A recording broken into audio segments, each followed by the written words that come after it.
कोल्हापूर शहराचा झपाट्यानं होत असलेला विस्तार आणि त्यात वाढणारी लोकसंख्या यामुळं प्रशासनासमोर सुरक्षेचं मोठं आव्हान उभं राहिलंय.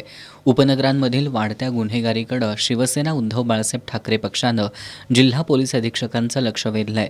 फुलेवाडी, रिंग रोड, सानेगुरूची वसाहत आणि बालिंगा या भागांमध्ये गेल्या काही महिन्यांपासून टोळी युद्धातून गुंडांचे खून, मारामाऱ्या, महिलांचे विनयभंग आणि खंडणीसारख्या घटनांमध्ये मोठी वाढ होताना दिसतेय. स्थानिक पोलीस ठाण्यांचं कार्यक्षेत्र खूप मोठं असल्यामुळं संबंधितांवर वेळेवर पोलीस कारवाई होत नाही. त्यामुळं गुन्हेगार निर्भय होत चालले असल्याचा आरोप शिवसेना उद्धव बाळासाहेब ठाकरे पक्षानं केलाय. उपनगरांमध्ये वाढणाऱ्या गुन्हेगारीवर नियंत्रण मिळवण्यासाठी पोलीस प्रशासनानं या भागात तात्काळ पोलीस चौकी स्थापन करावी अशी मागणी करणारं निवेदन पक्षाच्या वतीनं पोलीस अधीक्षक योगेश कुमार गुप्ता यांना सादर करण्यात आलंय. यावेळी पक्षाचे उपनेते संजय पवार, सहसंपर्कप्रमुख विजय देवणे, उपजिल्हाप्रमुख अवधूत साळुखे, विराज पाटील, स्मिता मांढरे, रुपाली घोरपडे, मंजित माने आदी उपस्थित होते.